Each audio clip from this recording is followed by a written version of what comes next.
সুপ্রভাত বন্ধুরা, আজ ৭ সেপ্টেম্বর রবিবার। শুরু করছি চিন্তনের মুখ্য বার্তা।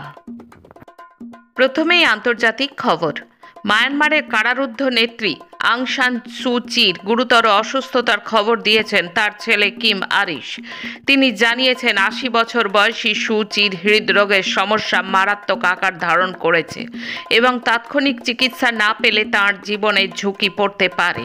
বৃহস্পতিবার কিম আরিশ মায়ানমারের সামরিক জুন্টা সরকারের প্রতি আহ্বান জানিয়েছেন তার মায়ের জন্য জরুরি চিকিৎসার ব্যবস্থা করার। এর মধ্যে কারাগারের বাইরে একজন বিশেষজ্ঞ হৃদরোগ চিকিৎসকের তত্ত্বাবধান ও অন্তর্ভুক্ত থাকা উচিত বলে তিনি মনে করেন। প্রসঙ্গত ২০২১ সালের ফেব্রুয়ারিতে সামরিক অভ্যুত্থানের পর থেকে আং সান সু চিকে কারারুদ্ধ করে রাখা হয়েছে। ফ্রান্সের প্রেসিডেন্ট ইমানুয়েল ম্যাক্রো ঘোষণা করেছেন রাশিয়ার সঙ্গে যুদ্ধ শেষ হলে ইউক্রেনে ২৬টি মিত্র দেশ নিজেদের নিশ্চয়তা বাহিনী পাঠাবে। ম্যাক্রো বলেন, ইউক্রেনকে সহায়তা দেওয়া ৩৫টি দেশের জোট কোয়ালিশন অব দ্য উইলিং এর বৈঠকে অংশ নেওয়া দেশগুলোর মধ্যে ২৬টি দেশ সম্মত হয়েছে। যুদ্ধবিরতি বা শান্তি প্রতিষ্ঠিত হওয়ার পর তারা ইউক্রেনের স্থল, সমুদ্র ও আকাশপথে সেনা মোতায়েন রাখবে। এর মাধ্যমে ইউক্রেনের দীর্ঘমেয়াদী নিরাপত্তা নিশ্চিত করা সম্ভব হবে।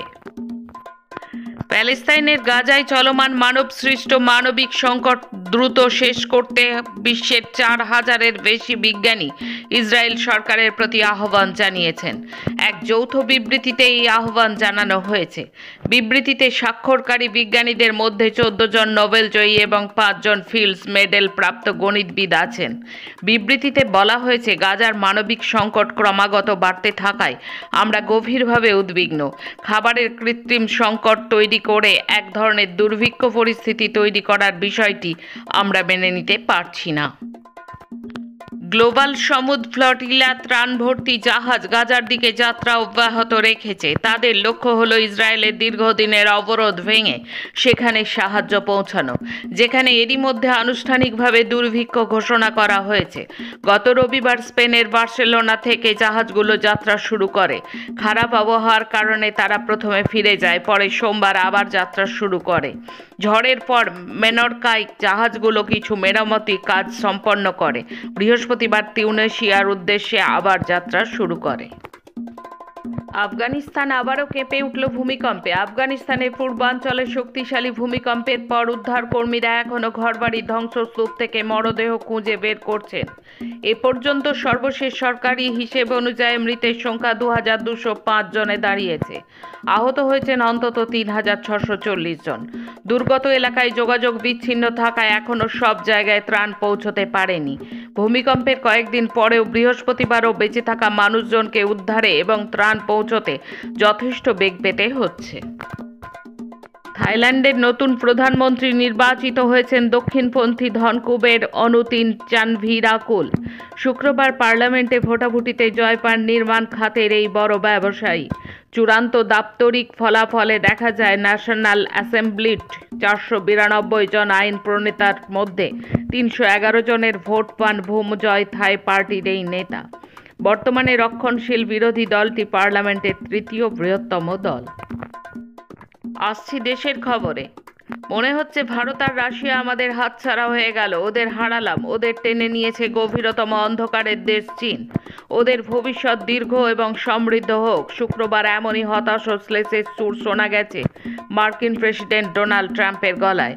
ট্রাম্প এমন মন্তব্য করেছেন সেই সময় যখন ২ দশকের মধ্যে এই প্রথম আমেরিকার সঙ্গে ভারতের সম্পর্ক একেবারে তলানিতে এসে ঠেকেছে। ট্রাম্প এই মন্তব্য পোস্ট করেছেন ট্রুথ সোশ্যাল মাধ্যমে। ভারত বিরোধী কথা বলার অভিযোগে অস্ট্রিয়ার এক অর্থনীতিবিদের এক্স হ্যান্ডেল নিষিদ্ধ করল ভারত। গুন্টার ফেলিঙ্গর জ্যান নামক ওই অর্থনীতিবিদ এক্স হ্যান্ডেলে লিখেছিলেন, প্রধানমন্ত্রী নরেন্দ্র মোদী রাশিয়ার লোক। ভারতকে বেসামাল করে দেওয়ার জন্য সকলের কাছে আহ্বান করছি। এতে না থেমে আবার সঙ্গে যোগ করেন, আমাদের খালিস্তানিদের স্বাধীনতার জন্য বন্ধু দরকার। পোস্টটি দ্রুত ভাইরাল হতে শুরু করে। নজরে আসে ভারতের স্বরাষ্ট্র মন্ত্রকের। নড়েচড়ে বসে বৈদ্যুতিন ও তথ্য প্রযুক্তি মন্ত্রক। অভিযোগ জানানো হয় এক্সের কাছে, তারপরেই ওই অর্থনীতিবিদের এক্স হ্যান্ডেল নিষিদ্ধ করে দেওয়া হয় ভারতে। উল্লেখ্য, রাশিয়া নিয়ে বরাবরই উগ্র মতামত দেন গুন্টার। এর আগেও পুতিনের সঙ্গে মোদির ছবি শেয়ার করে লিখেছিলেন, ভারত এখন মুক্ত দুনিয়ার জন্য একটা বিপদ। ভারতের সেনাবাহিনীর আগামী 15 বছরের আধুনিকীকরণের পরিকল্পনা প্রকাশ করল প্রতিরক্ষা মন্ত্রক।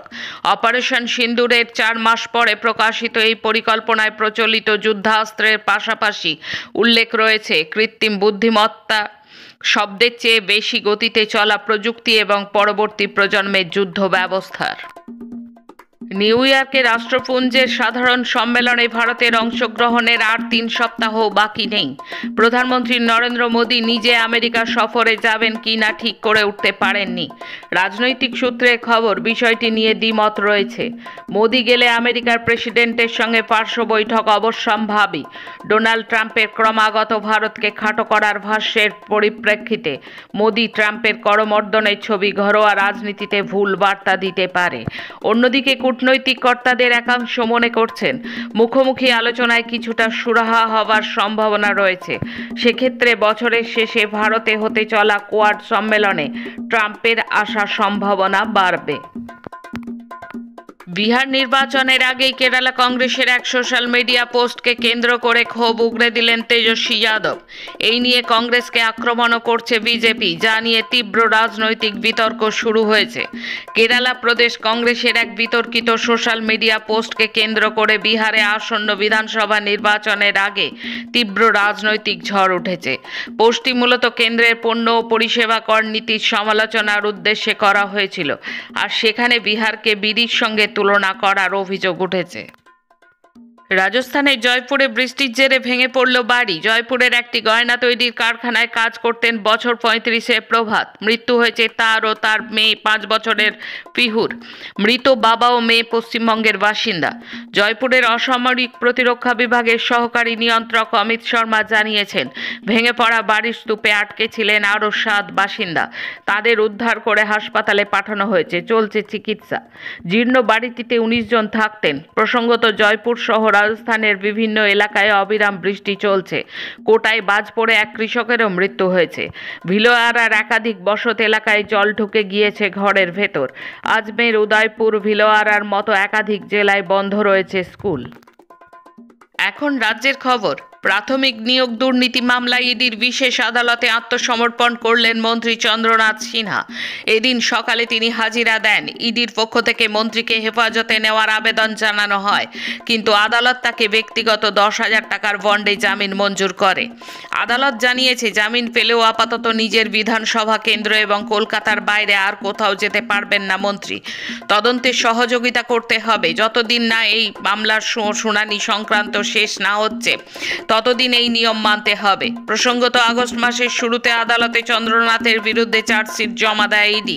কেন্দ্রীয় তদন্তকারী সংস্থা সূত্রে খবর, রাজ্যের প্রাথমিক নিয়োগ দুর্নীতি মামলা তদন্তে বলাগড়ে তৃণমূল যুবনেতা কুন্তল ঘোষের সূত্র ধরে চন্দ্রনাথের নাম উঠে আসে। এই মামলায় কারামন্ত্রীর বাড়িতেও তল্লাশি চালায় ইডি। তল্লাশি চালিয়ে তার বাড়ি থেকে নগদ 41 লক্ষ টাকা বাজেয়াপ্ত করে ইডি। কাশীপুর বেলগাছিয়া এলাকায় মিল কলোনি, রাজাবাগান সহ বিস্তীর্ণ এলাকায় জমা জলের যন্ত্রণা থেকে বাসিন্দাদের রক্ষা করে আসছে মিল কলোনি এলাকার শালবনী অ্যাপার্টমেন্টের পিছনে অবস্থিত 100 কাঠার বেশি জায়গা জুড়ে থাকা জলাশয়। কলকাতা কর্পোরেশনের 3 নম্বর ওয়ার্ডের মিল কলোনি, যা কলকাতা পৌরসভার ডেপুটি মেয়র অতীন ঘোষের বিধানসভা এলাকা। 2011 সালে তৃণমূল রাজ্যের শাসন ক্ষমতায় আসার পর থেকেই ওই জলাশয় ভরাট করে প্রমোটিং কারবার করার জন্য মরিয়া হয়ে ওঠে তৃণমূল আশ্রিত দুষ্কৃতীরা। জলাভূমি ভরাটের চেষ্টাও চলে একাধিকবার, কিন্তু স্থানীয় বাসিন্দাদের ক্ষোভ বিক্ষোভের জেরে পিছপা হতে বাধ্য হয় তৃণমূলীরা। এই আবহে স্থানীয় রসগোল্লা বস্তির বাসিন্দাদের পুনর্বাসন দেওয়ার অছিলায় আবারও শুরু হয়েছে জলাভূমি ভরাটের কাজ। এই জলাভূমি ভরাটের বিরোধিতায় মামলা চলছে সুপ্রিম কোর্টেও। এসব কিছু তোয়াক্কা না করে প্রশাসনের মদতে রাতের অন্ধকারে বুলডোজার দিয়ে জলাভূমি ভরাটের কাজ চলছে। বিষয়টি নিয়ে স্থানীয় মানুষজনের মধ্যে ক্ষোভ তৈরি হয়েছে। স্থানীয় সিপিআইএম নেতা কর্মীরাও এই নিয়ে সরব হয়েছেন। ট্রেনের টিকিট পরীক্ষার সময় আবার আক্রান্ত পরীক্ষক, আবার ঘটনাস্থল দক্ষিণ 24 পরগনা। এবার বারুইপুর রেল স্টেশন। অভিযোগ, টিকিট দেখতে চাওয়ায় মহিলা টিকিট পরীক্ষকের মুখে গরম ঘুগনি ছুঁড়ে মারেন এক যাত্রী। শনিবার এই ঘটনাকে কেন্দ্র করে চাঞ্চল্য ছড়ায় শিয়ালদা দক্ষিণ শাখার বারুইপুর স্টেশনে। টানা বর্ষণের জেরে আগেই ক্ষতিগ্রস্ত হয়েছিল বাঁকুড়ায় শালী নদীর ওপরে থাকা কজওয়ে। শুক্রবার বিকেলে হুড়মুড়িয়ে ভেঙে পড়ল বড়জোড়া ব্লকের রাউতারা এবং ভৈরবডাঙ্গা সংযোগকারী কজওয়েটি। এই ঘটনায় যোগাযোগ বিচ্ছিন্ন হয়ে পড়েছে স্থানীয় অন্তত 10টি গ্রাম। নেপথ্যের দাগিদের নাম চাই, সক্রিয় বার্তা সিপিআইএমে। বিরোধীদের দাবি, দাগি বা অযোগ্য শিক্ষক শিক্ষাকর্মীরা যদি মুখ খুলে চাকরিকাণ্ডে নেপথ্যের কুশীলবদের নাম বলে দেন তাহলে সরকারের বিড়ম্বনা আরও বাড়বে। দেশের সর্বোচ্চ আদালতে বারংবার তিরস্কৃত হয়ে শেষ পর্যন্ত দাগি শিক্ষকদের 1806 জনের তালিকা প্রকাশ করেছে রাজ্য স্কুল সার্ভিস কমিশন। তাদের একাংশের তালিকা প্রকাশ্যে এলেও টাকার বিনিময়ে কারা চাকরি পাইয়ে দিয়েছিলেন সেই কুশীলবদের নাম এখনো সামনে আসেনি। বিধানসভা ভোটের আগে এই বৃহত্তর দুর্নীতি চক্রকে চিহ্নিত করার ডাক দিয়েই আন্দোলনে নামছে সিপিআইএম। জেলায় জেলায় স্থানীয় স্তরে প্রতিবাদ সংগঠিত করার জন্য বার্তা পাঠানো হচ্ছে দলের রাজ্য নেতৃত্বের তরফ থেকে। শেষে খেলার খবর। শনিবার বিশ্ব বক্সিং চ্যাম্পিয়নশিপে লাভলিনা বরগোহাইন এবং হিতেশ গুলিয়ার মতো শীর্ষ বাছাই করা ভারতীয় বক্সাররা হেরে গেলেও নিখাত জারিন আমেরিকান প্রতিপক্ষ জেনিফার লোজানোকে 5-0 ব্যবধানে হারিয়ে গুরুত্বপূর্ণ জয় ছিনিয়ে নিয়েছেন, যা ভারতের জন্য একটি স্বস্তির খবর।